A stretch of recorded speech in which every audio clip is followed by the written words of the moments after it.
Impecable presenta Salud en Impecable Radio. Ya lo dijimos al inicio del programa, ya lo presentamos. Está con nosotros nada más y nada menos que el gastroenterólogo impecable de cabecera, el doctor Albertico Santana. Un fuerte aplauso que lo tengo en cabina, el doctor. Doctor Alberto wow, Santana, qué honor, Dios mío. Gastroenterólogo. Sí, señor. Doctor, ¿cómo está usted?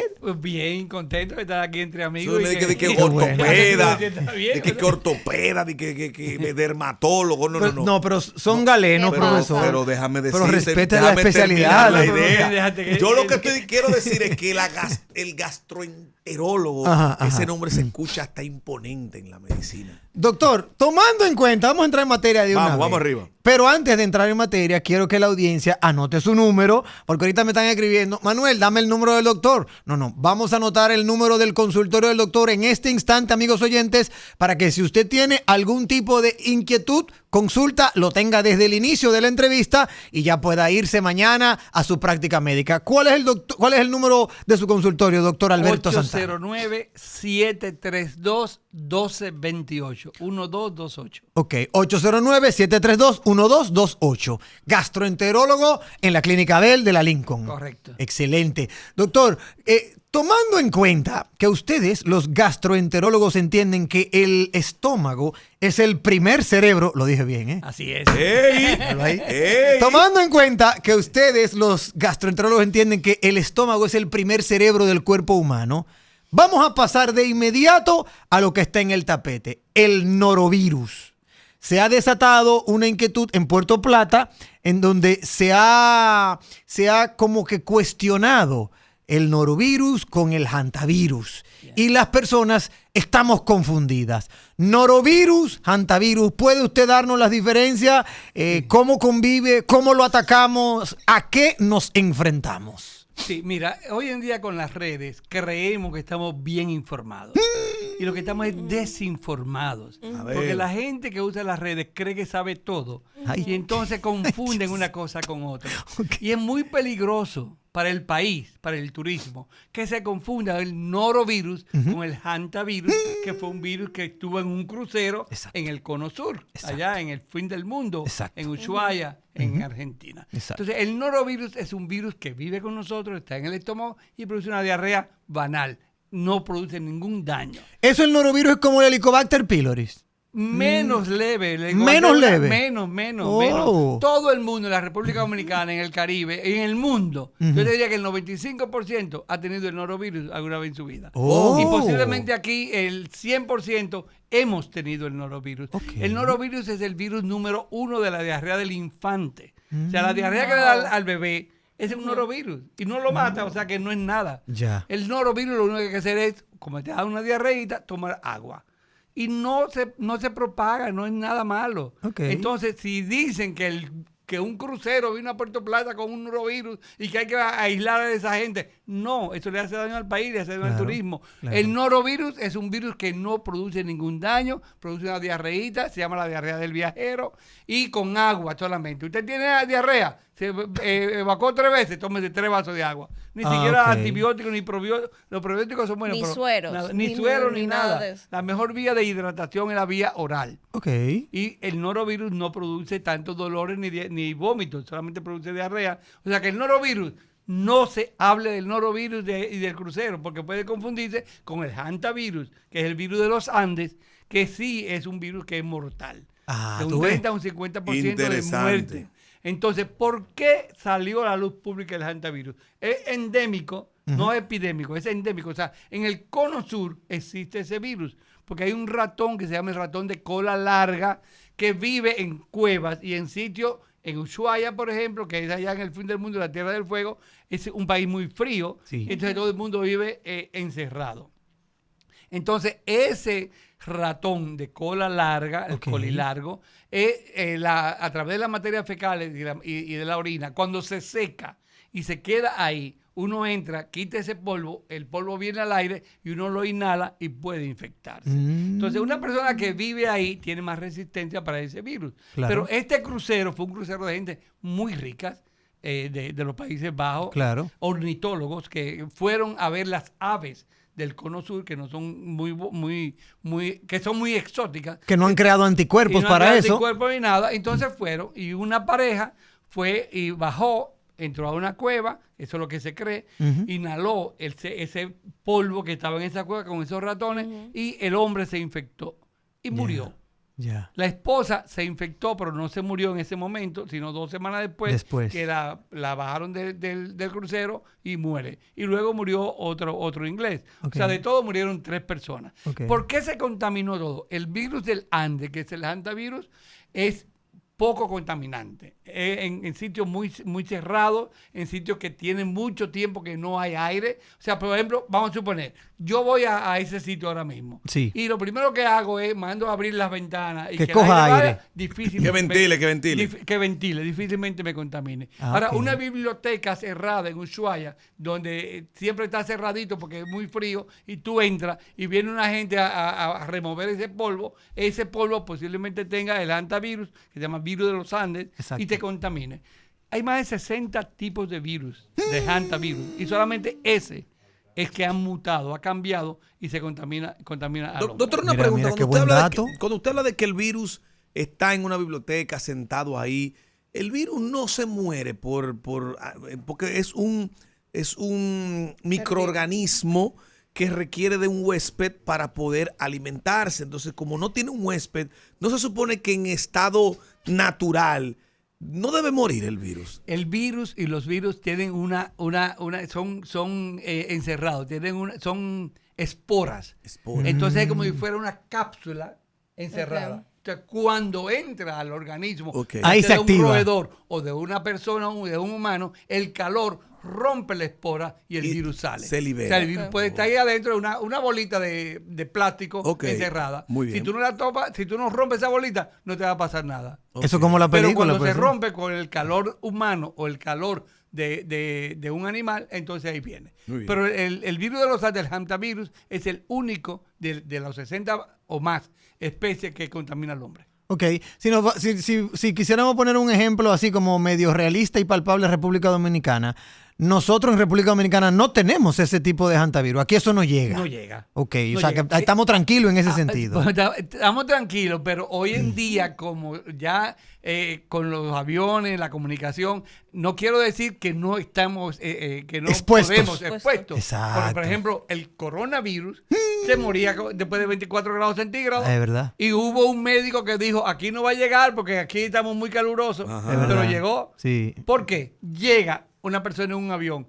tú vas a recibirla en ese momento, ya ahí tú te contaminas, ya tú no estabas tan caluroso como esto, claro. La humedad hace que se multiplique y el virus, el coronavirus, a diferente de se transmite a través del aire muy fácil. Este no se transmite a través del aire, aunque sea a través del aire, pero en un sitio cerrado, porque se muere rápidamente y se enquista, o sea, se pone la espora de una vez para poder sobrevivir. ¿Entiende usted, doctor Albertico Santana, que vamos a retomar la práctica de andar con mascarillas? ¿Deberíamos hacerlo como medida de seguridad? Bueno, mira, si tú vas a sitios donde, y ahora sí, la mascarilla te va a proteger de que ese virus que está en el aire, en sitios cerrados, igual que el coronavirus, no entre a tus pulmones. O sea que la mascarilla es un buen modo de evitar que uno se contamine. La mascarilla no nació con el coronavirus. No. En Asia, con el H1N1, casi todos los asiáticos andan con su mascarilla siempre. Y en los motores con su mascarilla. Es cierto. ¿Por qué? Porque el aire, la condensación,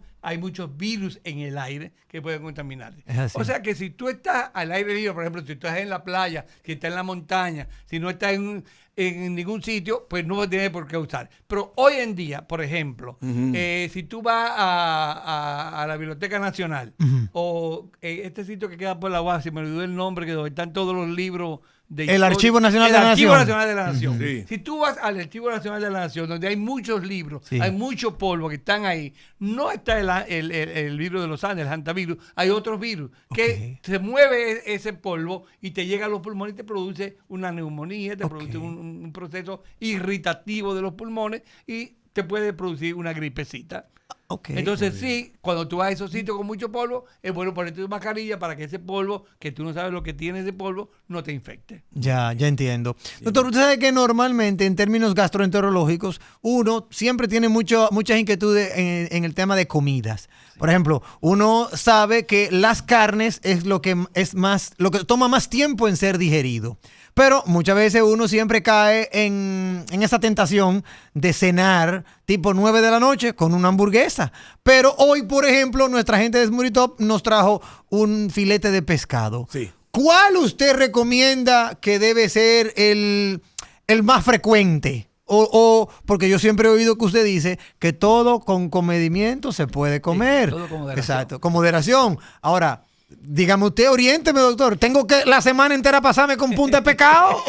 No, mira, en la mañana, al mediodía, tú puedes comer lo que tú quieras porque tú vas a estar activo, tú vas a estar moviéndote y ahí vas a digerir más rápido. Ahora, en la noche, casi siempre tú vas a cenar y luego te quedas en tu casa viendo televisión o te tiras en la cama o te pones a leer un libro. Sí. Entonces ahí tú necesitas una proteína, unos vegetales que tengan una absorción más rápida. Por ejemplo, si yo me como un hamburger, un filete, en la noche puede durar de 2 a 3 horas en hacer esa digestión. Sí. Ahora, si yo me como un pescado que se comió Manuel ahora, en 45 minutos ya mi estómago ya lo ha absorbido. Okay. Y entonces yo puedo ya irme a acostar una hora y media después. Pero con un hamburger, con un filete, tengo que durar 2 a 3 horas para que el intestino, el estómago lo digiera. Primero, el ácido desbarata. Sí. Eso hace una papilla. Y luego va al intestino delgado, que es donde se absorben todas esas proteínas. O sea que en la noche es recomendable un pescado, una pechuga de pollo, huevos, una tortilla, un omelette, huevos hervidos, con ¿Huevos? vegetales. Ah, Sí, pero mira qué sí, buen dato. sí, Yo pensé que los huevos nada más eran de desayuno. no, el huevo tiene es la mejor proteína que existe. La clara del huevo es la albúmina pura.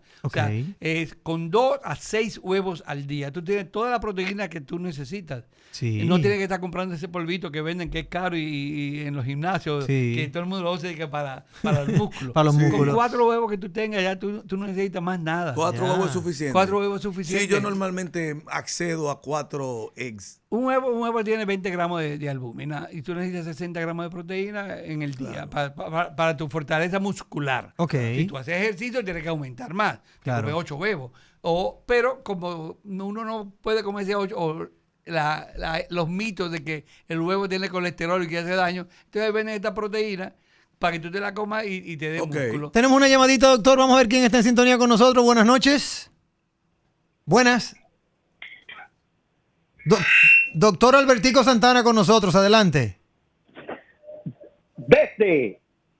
Adelante. Desde un tiempo prudente que este personaje no se comunicaba en este super programa impecable. Ese es el chipero. El chipero, mi hermano. ¿Y dónde estaba el chipero? Se detiene el tiempo y vuelve a llamar al super programa de las 7 de la noche, el chispero, mi hermano. Chipero, bienvenido a tu programa, hermano. ¿Cómo te sientes? Estamos bien, impecablemente bien, gracias a Dios. Aquí estamos en Rumba 98.5, gracias a Dios. Aquí estamos y no nos vamos a parar ya. Aquí estamos en Impecable Radio, mi hermano Manuel Rivera, el profesor, la chica que está ahí, y el doctor Albertico Santana. Ahí está. Así mismo. Muchas gracias. ¿Alguna pregunta para el doctor? Pero claro que sí. Mire, doctor, hoy murió el destacado comunicador Melvin TV. Ay, sí. Influencer, Sí, de sí. un cáncer de colon. Yo quiero que usted me diga a mí, ¿cuáles son o qué debemos evitar para que, y si se da más en el hombre que en la mujer, el cáncer de colon, y qué debemos evitar nosotros los hombres para no llegar a sufrir del cáncer de colon? Sea que usted me diga alimentos, vicios o situaciones para que no lleguemos o evitemos sufrir de un cáncer de colon, por favor. Buena pregunta. Y agréguele ahí. Excelente, Chipero, mi hermano. excelente. Gracias, Chipero, mi Chipero. hermano. Y ahí mismo, que no se lo olvide, agréguele ¿qué edad o a qué edad usted recomienda que las personas se hagan una colonoscopía? Una colonoscopía y una endoscopía, que es parte del sistema digestivo. Adelante, Buena doctor. Pregunta, Excelente, Mabel, excelente. me lo dijo, doctor. Qué ingrato tú eres, profesor. Adelante, profesor. Adelante, Mira, doctor. hoy en día, nadie debe morirse de un cáncer de colon si toma las medidas preventivas. Ok. Entonces, ¿cuáles son las medidas preventivas? Número 1, la alimentación. Entonces, cuando el intestino cuando uno va al baño frecuentemente, sí. todos los días, 1 o 2 veces al día, el intestino está trabajando, es como si estuviese en un gimnasio haciendo ejercicio. Se hizo un estudio de Mozambique y Argentina, donde los mozambiqueños van 4 veces al día al inodoro, comen muchos vegetales y no existe un solo caso reportado de cáncer de colon en Mozambique. Oye. En Argentina, donde el argentino promedio va 2 veces a la semana, come solamente carne y a veces un poquito de papa y ajíes, pero van 2 veces al inodoro a la semana. Entonces el 35% de los argentinos tiene o divertículos o pólipos o cáncer de colon. Entonces de ahí fue el doctor Burki, hizo ese estudio y dijo que si tú mantienes los intestinos siempre en ejercicio, es como si estuviese en el gimnasio y los intestinos se mantienen saludables. No es la carne, son las fibras que hacen que tus intestinos se mantengan saludables y trabajando siempre. Bien. Ok. Entonces, hoy en día existe un estudio que se llama la endoscopía. Ajá. La endoscopía es el equipo. Y la endoscopía se divide en gastroscopía, que es la endoscopía del estómago, y la colonoscopía, que es la endoscopía del colon.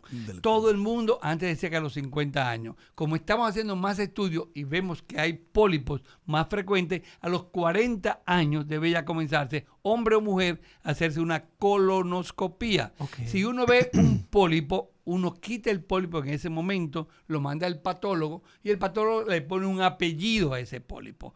Entonces hay apellidos de los pólipos, que gracias a Dios es la mayoría, que no se convierten en malignos. Y hay otros que sí se convierten en malignos. Entonces cuando tú le quitas un pólipo a un paciente y el patólogo te dice ese apellido, entonces ese paciente tú debes repetirle la colonoscopía a los 2 o a los 5 años. ¿Por qué a los 2 o a los 5 años? Porque un pólipo que se puede convertir en maligno, no que se va a convertir en maligno, dura de 5 a 10 años en convertirse en un cáncer. O sea que tiene un periodo de tiempo bastante amplio para tú investigarlo y tratarlo. Okay. O sea, un paciente que se muere de un cáncer de colon es porque nunca se hizo una colonoscopía, nunca tuvo ninguna manifestación, que muchas veces no la tiene, ya cuando viene la manifestación es muy tarde, que viene siendo un sangrado en las materias fecales. Si tú ves sangre en las materias fecales, o si tú te haces un coprológico y sale sangre oculta positiva, y eso es una banderita de alerta, investiga, ve al médico a ver si tiene que hacerte una colonoscopía o no. Profesor, doctor, ¿se puede hacer? Yo una vez, hace como 2 años, me hice una endoscopía por algo X. Entonces, yo entiendo que eso hay que practicárselo con frecuencia. Entonces, la pregunta que le hago, doctor, para uno, porque entiendo que eso puede ser hasta traumático, ¿se puede hacer el mismo día una gastroendoscopía y una colonoscopía sin problema? Debe hacerse. Se recomienda el mismo día hacer las dos. ¿Por qué? Porque hoy en día ya usamos una sedación, no una anestesia, una sedación. A mí me durmieron, doctor, yo supe de mí al rato. Pero la pregunta del millón. Con la sedación, entonces uno hace la gastroscopía y la colonoscopía al mismo tiempo. Aunque no tenga ningún síntoma, doctor. Aunque no tenga ningún síntoma. Todo el mundo a los 40 años debe hacerse esa. Yo no me he hecho eso nunca. Y dependiendo que salga, entonces ya el médico te dice en 2 años, en 5 años o en 10 años. Ah, pues yo tengo que mañana. Mire, ¿cuándo usted va para su consulta? Yo tengo que mañana. Ahora mismo que tú quieras ir. No, pues mire, pregúntele a él. Es usted mismo que la hace. Pregúntele a él si él siente ¿Y ya tú tienes 40 años? Sí, doctor. Ahora mismo, doctor, gracias por ese cariño. Gracias por ese cariño, doctor. Doctor, lo que pasa es... Sí, yo pasé hace unos días de 40. Lo que pasa es, doctor, que él no tiene síntomas de la próstata y él se hace su prueba prostática todos los años. ¿Sí o no? No, yo me la hago cada 2 años. Cada 2 años, pero estoy bien. No tengo ningún síntoma, ningún problema. Nosotros los hombres no nos gusta ir al médico. Las mujeres son más, son más en esto, más metódicas. Y van a su ginecólogo. Las mujeres no nos queda de otra. No nos queda de otra. Tiene que ir al ginecólogo. Y tú ves que las mujeres hacen su Papa Nicolau todos los años. Sí. El Papa Nicolau es más o menos igual que la colonoscopía, porque ahí uno ve, el ginecólogo ve y le toma una muestra, una biopsia o un raspadito para ver si hay células displásicas, células que se pueden convertir en malas. Muy bien. Entonces, por eso hoy en día el cáncer de útero y el cáncer de colon no debe existir. Doctor, y mire, son curables. Mañana lo voy a hacer Y como son una especie de, Sí, de de testimonio. Compromiso. Sí.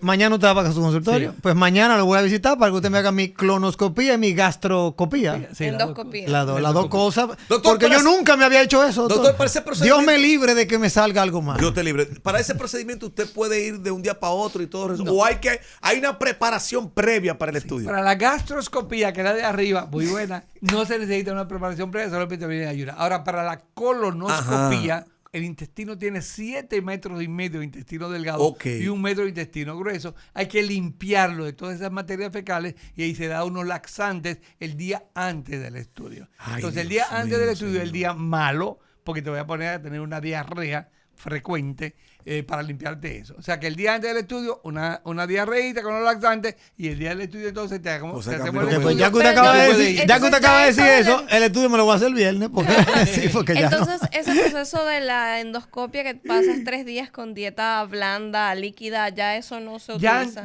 eso no se usa ya. No, Gracias, señor. todavía hay gente que lo puede usar. Sí. Pero ya hoy en día tenemos laxantes muy buenos. Los laxantes se llaman laxantes osmóticos, que alan agua del cuerpo y es como si tú tuvieses una manguerita en el intestino lavándote la calle. Entonces, ya con 3 horas que tú tengas de eso, pues Está Doctor, limpio. me preguntan por aquí a través del número WhatsApp para las personas que no tienen el conocimiento que dónde está el colon y para qué sirve, para que le demos esa orientación. bien. El aparato digestivo comienza con la boca. ¿Mm? De la boca hay un tubito que se llama el esófago que conecta con el estómago. Luego el estómago es donde está el ácido y se desbarata la comida, pasa al duodeno, que es la primera parte del intestino delgado, y luego en medio de la barriga, de la panza, ahí tiene 7,5 metros de intestino delgado, que es donde se absorben todos los nutrientes. Ok. Y la basura va al colon. Ok. El colon se divide en 4 partes: colon ascendente, colon transverso, colon descendente, sigmoide y recto, y el ano. Y entonces ya en el colon está la basura, que es la materia fecal que tú vas a eliminar de todas esas cosas que comes. El intestino grueso no absorbe nada. Agua. Agua. El que realmente absorbe los nutrientes es el delgado. El intestino delgado es el que absorbe todos los nutrientes. Ya en el colon viene toda esa agua viene Drenada. líquida, y entonces el colon se encarga de sacar el agua para ir solidificando las materias fecales, cosas en el colon ascendente, y en el colon transverso viene ya pastosa, Sí. y en el colon descendente ya está formadita, y ahí viene... Doctor, cuando yo era niño, a mí... Espérese, profesor. Espérate, Me que está era preguntando, doctor, ¿la linaza Biblia. es buena para limpiar el colon? Sí, la linaza es muy buena, es una fibra muy buena. Ahora, hay que tener mucho cuidado con la linaza, porque A ver. es tan buena que hay muchas linazas. La linaza pura es buena, pero entonces hay linaza que ya a la gente le gusta que si tú la tomas y de una vez. Entonces ponen linaza con otros ingredientes laxantes que son irritantes Ok. y te pueden producir irritación. Dos preguntitas ahí, doctor, rápidamente. Cuando yo era niño, solían, en aquellos tiempos, para cualquier tratamiento de algún virus o infección, inocular, ¿se puede decir inocular? ¿Inocular? Te inoculaban un supositorio Sí. por el recto, ¿verdad? Sí. Y yo escuchaba que la manera más rápida del cuerpo humano absorber un medicamento o algo era a través del recto, no es a través de la vía sanguínea ni oral, no. El recto es el que más efectivo y más rápido absorbe los medicamentos. Esa es la primera. Y la segunda, doctor, a propósito de limpieza del colon, hablábamos el otro día fuera del aire, para que no se nos vaya la idea ahí, para allá irme, porque tengo que irme. El consumo del magnesio. Yo le decía a usted, doctor, porque cuando yo consumo cierta cantidad de magnesio, provoca que uno, ¿verdad?, vaya al baño de una manera distinta, por decirlo de esa manera. ¿Se puede limpiar el colon a través de la ingesta de cierta cantidad de magnesio? Sí, se puede. Vamos. Este hombre está estudiando mucho. Fue la cena que le dieron. Profesor, pero Fue la déjame, cena. Buena pregunta, profesor. Gracias, señor. Adelante, doctor. Estaba sediento. Adelante, doctor. Bien. Las dos. Entonces, el magnesio es aumenta la contracción muscular, no solamente el músculo liso del estómago, sino también el músculo estriado, o sea, de los músculos, y te produce una relajación. Y por eso el magnesio se usa principalmente para dormir en la noche. Pero uno de los efectos colaterales del magnesio en grandes cantidades es que produce una diarrea. Entonces, el magnesio es bueno para tomártelo, para limpiar los intestinos. Y tú puedes tomarte todo el magnesio que tú quieras, porque como no se absorbe, no te produce ningún daño colateral, lo único que te puede producir es una diarrea. Si tú quieres tener una diarrea, te tomas 10 tabletas de magnesio y te va a dar una diarrea. Puede ser que te relaje mucho, ¿verdad? Sí, te debilites. Y te duermas mucho, pero sí, el magnesio es muy inocuo y se puede usar. Y entonces el supositorio que le hablaba... Sí, la forma mejor de absorción no es el recto, es la vena, número 1. Número 2, sublingual, debajo de la lengua. Y la tercera es la vía rectal. Es mejor que las inyecciones en el músculo. O sea, endovenoso, sublingual, debajo de la lengua y rectal. Entonces, la rectal tiene una absorción muy rápida, muy buena. Y además, la mayoría de los supositorios tienen glicerina que ablanda las materias fecales y también a la agua. Entonces, si una persona tiene un estreñimiento, una persona mayor, por ejemplo, en vez de darle laxante que puede aumentarle el volumen y producir dolor, es bueno ponerle primero un supositorio para destaparlo por abajo, para que luego el camino esté bien, para que las materias fecales que están en el colon arriba salgan mejor. Muy bien. O sea, un supositorio primero y luego entonces algo para un laxante. Excelente. Bueno, pues doctor, de verdad que un científico de la medicina. Dios mío. Doctor, a raíz de mi nuevo estudio, más o menos para que también la audiencia sepa y recapitular, a partir de los 40 años de edad, todo ser humano debe hacerse la colonoscopía y gastroscopía. Si hay alguna historia familiar de un cáncer de colon, entonces 10 años antes del diagnóstico del cáncer de colon en la familia, por ejemplo, si un tío, un papá, tu papá tuvo un cáncer de colon a los 40, a los 50 años, tú debes hacértelo a los 30 años. Ok, perfecto. Porque ya tiene una condición genética que puede ser que tú tengas un desarrollo de pólipos más frecuente. Al hacerse esos dos estudios, ¿eso es como quien dice ambulatorio? ¿Usted se va a trabajar otro día de una vez? Lo único malo el día antes, que tú tienes que estar esa tarde teniendo diarrea. Ok. Y hoy en día de 5 a 10 de la noche teniendo diarrea. Ya, ese día está directo y ya al otro día tú vas allá, eso dura aproximadamente 1 hora, las dos cosas, y tú sales caminando y te puedes ir a comerte un mofongo sin problema. O un pescadito como el que se comieron. O sea que tampoco tienes que ir con un acompañante. Antes se usaba mucho el acompañante y todavía tenemos esa costumbre, un acompañante, porque la sedación que usábamos antes duraba mucho tiempo. Hoy en día usamos una sedación que en 10 minutos se va. O sea que ya después de los 10 minutos tú sales caminando, pero sí, si ha ganado la costumbre, ven acompañada. Claro. No es bueno que maneje después de eso, aunque no produce nada. Ningún tipo de problema. Pero la sedación que usábamos antes era un benzodiazepínico y aunque ustedes no lo crean, el fentanil era lo que usábamos antes. Fentanilo. Sí. Lo que ahora el mexicano. Eso era lo que usábamos para hacer la gastroscopía y la colonoscopía, y por eso los pacientes deben ir acompañados porque estaban como medio zombies y podía durar de 2 a 3 horas en recuperarse. Entonces ya el fentanil no se usa casi, todavía se usa en muchos sitios, pero ya casi no se usa. Pero hay otro que es el Propofol, que fue el que usó Michael Jackson. Ese es rápido y se va rápido. Y no produce ningún efecto colateral, pero sí puede producir depresión respiratoria, y por eso hoy en día cuando hacemos los estudios siempre tenemos al anestesiólogo al lado de nosotros. Muy bien. Por si pasa eso. Michael Jackson se murió porque abusó los excesos. Claro. Abusó del Propofol y no tenía nadie que cuando disminuyó la respiración le pidiera un poquito de oxígeno y lo reanimara. Y se murió de un paro respiratorio. Ya. Bueno, doctor, de verdad que inmensamente agradecido de que usted pueda acompañarnos siempre. Es como, ¿verdad? Como de costumbre en este espacio Impecable Radio, que es su espacio. Gracias. Recordarle a la audiencia dónde puede encontrar su práctica médica y de inmediato el que tiene más de 40, eso aplica para hombres y mujeres. Hombres y mujeres. A usted, amigo oyente, si tiene más de 40, anote este número y hágase su colonoscopía y su gastroscopía.